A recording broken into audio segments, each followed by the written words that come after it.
So hello everyone. So CBSE మనకు కొత్త curriculum అనేది ఇవ్వడం జరిగింది. సో 2006 నుంచి వెళ్ళి 2030 వరకు 5 ఇయర్స్ ప్లాన్ అనేది ఏం చేయబోతుంది, సబ్జెక్ట్స్లో ఎలాంటి చేంజెస్ రాబోతున్నాయో మనకు క్లియర్గా మెన్షన్ చేసింది.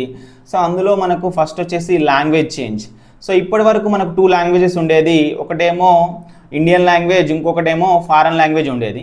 సో ఇప్పుడు కొత్తగా మనకి ఏం చేస్తారంటే 2 ఇండియన్ లాంగ్వేజెస్, అంటే లోకల్ లాంగ్వేజ్ కూడా యాడ్ చేసుకోవచ్చు. మీ ఇష్టం ఉన్న 2 లాంగ్వేజెస్ తీసుకోవాల్సి ఉంటుంది. నెక్స్ట్ ఒక ఫారెన్ లాంగ్వేజ్ తీసుకోవాల్సి ఉంటుంది.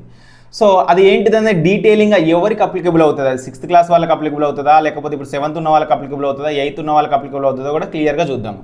దాంతోపాటు కొత్తగా ఈ ఇయర్ నుంచి వెళ్ళి మ్యాథ్స్ అండ్ సైన్స్లో కూడా చాలా చేంజెస్ అనేది తీసుకొచ్చింది. సో మనకు మ్యాథ్స్లో వచ్చేసి ఇన్ని రోజులు బేసిక్ స్టాండర్డ్ అనేది ఉండేది. సో అవి రిమూవ్ చేసేసింది. సో మరి కొత్తగా ఏం పెట్టిందో కూడా మనం ఈ వీడియోలో చూద్దాము. నెక్స్ట్ సైన్స్లో కూడా ఇంతవరకు ఓన్లీ 1 పేపర్ మాత్రమే ఉండేది. ఇప్పుడు మనకి ఏం చేశారంటే స్టాండర్డ్ అండ్ అడ్వాన్స్డ్ చేశారు. అది ఎలా ఉంటుందో కూడా మనము ఈ వీడియోలో మనం డీటెయిలింగ్గా డిస్కస్ చేద్దాము. దాంతోపాటు మనకి ఇప్పటివరకు ఏముండేదంటే ఆప్షనల్ సబ్జెక్ట్స్ 5 ఉండే. ఆప్షనల్ సబ్జెక్ట్ 1 ఉండేది, కంపల్సరీగా మనకు 5 సబ్జెక్ట్స్ అనేవి ఉండేవి. అంటే 5+1 కంపల్సరీ 5, ఓకేనా, ఆప్షనల్ 1 అనేది ఉండేది.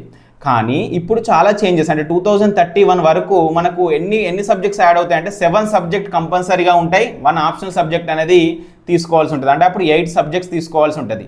సో దాని గురించి కూడా మనం ఈ వీడియోలో డీటెయిలింగ్గా మనము చూద్దాం.